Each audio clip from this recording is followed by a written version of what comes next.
नमस्कार, आप देख रहे हैं यूट्यूब चैनल जी गुरुजी। आज हम पढ़ेंगे द्वादशा पाठः अस्माकं आहारः, अर्थात पाठ 12 हमारा आहार। आहार मतलब होता है भोजन। अस्मिन् संसारे सर्वे प्राणिनः आहारं गृह्णन्ति। इस संसार में सभी प्राणी भोजन ग्रहण करते हैं। जीवन रक्षार्थम आहारस्य अति आवश्यकता भवति। जीवन की रक्षा के लिए भोजन की बहुत ही आवश्यकता होती है। भवती मतलब होती है। मानवस्य आहारः कीदृशः भवेत् इति विषये अस्माकं ऋषयः मुनयः वैद्याश्च उपदिशन्ति। मनुष्य का भोजन कैसा होना चाहिए, इस विषय में हमारे ऋषि मुनि और वैद्य उपदेश देते हैं। यत यत मतलब होता है कि बाल्यकालात् वृद्धावस्था पर्यंतम अस्माकं आहारः संतुलिता भवेत्।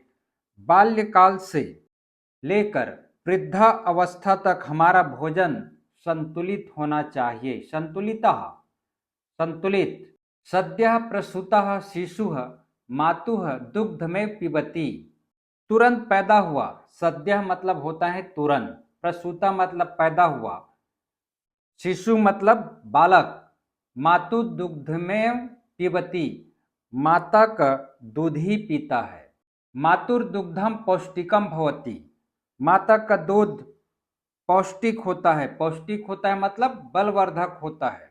पौष्टिकम आहारेण शिशवः संवर्धन्ते। पौष्टिक आहार अर्थात बल बढ़ाने वाले भोजन से बालक का विकास होता है। संवर्धन्ते मतलब विकास होना। सर्वजनेभ्यः आहारे पौष्टिक फलानां महती आवश्यकता वर्तते। सर्व मतलब सभी लोगों को पौष्टिक भोजन व फल की बहुत ही आवश्यकता होती है। महती मतलब बहुत ही। अन्यथा ते दुर्बलाः अशक्ताः भविष्यन्ति। अन्यथा वे कमजोर और शक्तिहीन हो जाएंगे। दुर्बल मतलब ऐसे कमजोर होता है और अशक्त मतलब शक्तिहीन। अस्माकं आहारः उष्णं स्निग्धं स्वादयुक्तः च भवेत्। हमारा भोजन उष्णम मतलब गर्म, स्निग्ध मतलब चिकना और स्वादयुक्त होना चाहिए। मानवः मितभोगी भवेत् अन्यथा अजीर्णम भविष्यति। मनुष्य को मितभोगी मतलब कम खाने वाला होना चाहिए। अन्यथा मतलब नहीं तो अपच हो जाएगा। अजीर्ण मतलब अपच।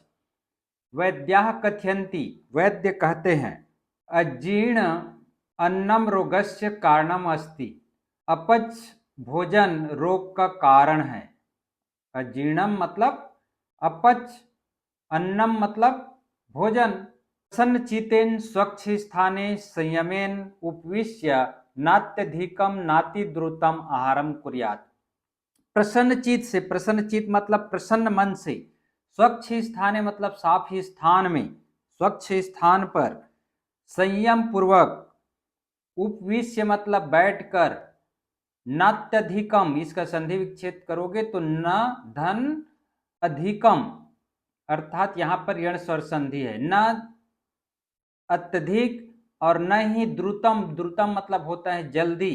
आहारम कुर्यात् भोजन करना चाहिए। प्रसन्नचित्त अर्थात प्रसन्न मन से, स्वच्छ स्थान पर बैठकर, संयम पूर्वक, न अत्यधिक ज्यादा और न ही शीघ्र आहार करना चाहिए।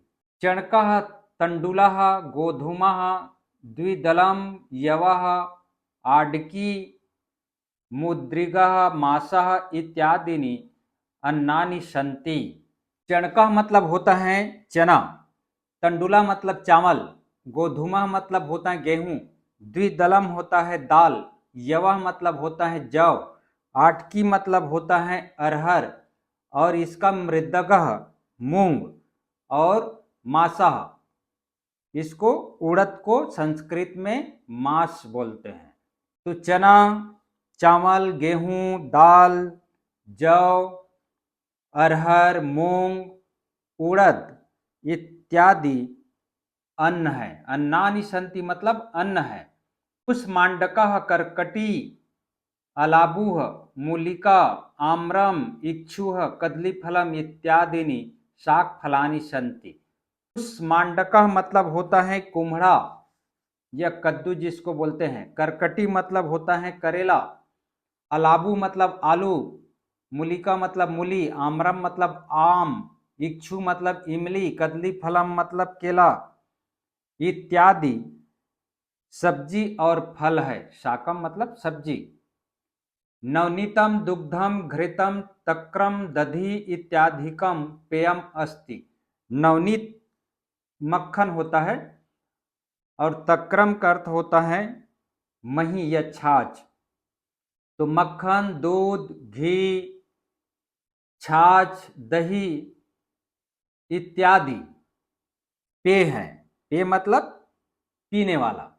एते सर्वे शाकाहारी मानवानाम आहारा। ये सभी शाकाहारी मनुष्यों के भोजन हैं। बाला नाम कृते दुग्धम अमृतम कथ्यते। बच्चों के लिए, बाला नाम मतलब बच्चों के लिए दूध को अमृत कहा गया है। घृतम तो बलवर्धकम। घी तो बल को बढ़ाने वाला है। बलवर्धक मतलब बढ़ाने वाला। मधु रक्त शोधनम। मधु मतलब होता है शहद। खून को साफ करता है। शोधनम मतलब साफ करोति मतलब करता है। श्रीफलम आम्लकः अमृतः स्वास्थ्यम रक्षन्ति।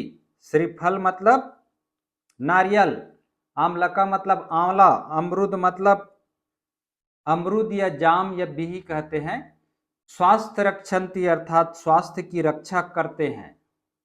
उदरम शोधनम बलवर्धनम च कुर्वन्ति। पेट की सफाई कर बल में वृद्धि करता है। उदरम शोधनम, उदर मतलब पेट, शोधनम मतलब सफाई कर, बल में वृद्धि करता है। उक्तश्च आहार शास्त्रे। और आहार शास्त्र में कहा गया है। आहार शास्त्र मतलब आहार शास्त्र में कहा गया है शाकाहारी मनुष्य दीर्घायु भवति। शाकाहारी मनुष्य दीर्घायु होता है। इस प्रकार आपका अस्माकं आहार पाठ समाप्त होता है। अब देखते हैं प्रश्नोत्तर। यहाँ पर देखिए अभ्यासा। अभ्यासा मतलब अभ्यास या प्रश्नोत्तर। पहला, निम्नलिखित प्रश्नों के उत्तर संस्कृत में लिखिए। संस्कृत में लिखना है, प्रश्न दिया हुआ है, इनका उत्तर।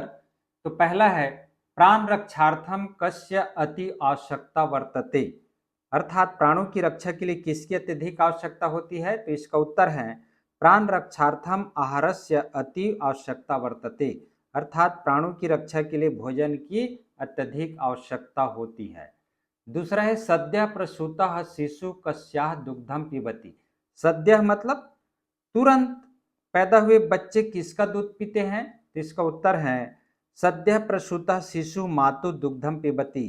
अर्थात तुरंत पैदा हुआ बच्चा माता का दूध पीते हैं। तीसरा है, केन आहारेण शिशवः संवर्धन्ते। अर्थात किस भोजन से बच्चे बढ़ते हैं। तो इसका उत्तर है पौष्टिक आहारेण शिशवः संवर्धन्ते। अर्थात पौष्टिक आहार से बच्चे बढ़ते हैं। चौथा है, कह मित भोगी भवेत। किसे कम खाने वाला होना चाहिए।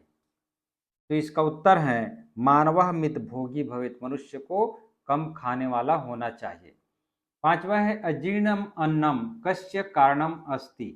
अर्थात अपच के कारण क्या होता है। तो इसका उत्तर है अजीर्णम अन्नम रोगस्य कारणम अस्ति। अर्थात अपच रोग का कारण होता है। छठवा है, क मनुष्य दीर्घायु भवति। कौन मनुष्य दीर्घायु होता है। तो इसका उत्तर है शाकाहारी मनुष्य दीर्घायु भवति। शाकाहारी मनुष्य दीर्घायु होता है। दूसरा है, कोष्टक में दिए गए शब्दों से रिक्त स्थान भरिए।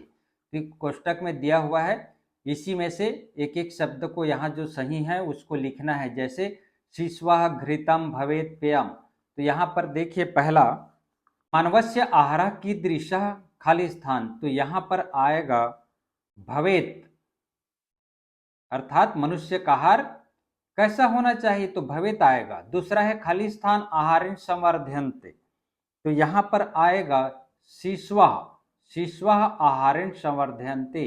अर्थात बच्चा आहार से बढ़ता है। तीसरा, दुग्धम घृतम तक्रम दधि इत्याधिकम खाली स्थान अस्ति। तो यहाँ पर आएगा पेयम। अर्थात ये सभी पेय पदार्थ है, पीते हैं। चौथा है खाली स्थान तु बलवर्धकम, तो यहाँ पर आएगा घृतम। घी तो बल को बढ़ाता है। प्रश्न 3 देखिए, निम्नलिखित शब्दों का वाक्य प्रयोग कीजिए। भविष्यन्ति आहारः कथयन्ति भवेत्। इन शब्दों को जोड़कर आप संस्कृत वाक्य में प्रयोग करेंगे। तो यहाँ पर आएगा ते दुर्बलाः अशक्ताश्च भविष्यन्ति। उसी प्रकार आहारः का सर्वे प्राणिनः आहारम गृह्णन्ति। कथयन्ति का यहाँ पर अजीर्णम अन्नम रोगस्य कारणम अस्ति इति कथयन्ति। भवेत् का मानवः मितभोगी भवेत्। इस प्रकार से आप संस्कृत वाक्यों में प्रयोग कर सकते हैं। चौथा है अस्मत्। अस्मत् मतलब मैं। सर्वनाम शब्द की कारक रचना सभी विभक्तियों में लिखना है। अस्मत् सर्वनाम है और इसकी कारक रचना आपको लिखना है। जैसे प्रथमा है अहम अवाम वयम, द्वितीया माम अवाम अस्मान, तृतीया मया अवाभ्याम अस्माभि, चतुर्थी मह्यम अवाभ्याम अस्मभ्यम, पंचमी मत अवाभ्याम अस्मत्, षष्ठी मम आवयोः अस्माकम, सप्तमी मयि आवयोः अस्मासु। इस प्रकार से आपको अस्मत् का शब्द रूप याद करना है, लिखना भी है। पांचवा है पा। पा मतलब इसका जो है पीना होता है, पी रूप चलता है। लट लकार सभी पुरुष व वचन में कार रचना कीजिए, अर्थात लिखना है। तो लट लकार मतलब वर्तमान काल, तो इसका रूप चलेगा प्रथमा। ये प्रथम पुरुष पिबती पिबता पिबंती, मध्यम पुरुष में पिबसी पिबथा पिबत, उत्तम पुरुष में पिबामी पिबावह पिबामह। तो इस प्रकार आपका यह पाठ समाप्त होता है। तो वीडियो को देखते रहिए, लाइक एवं सब्सक्राइब जरूर कीजिएगा। धन्यवाद।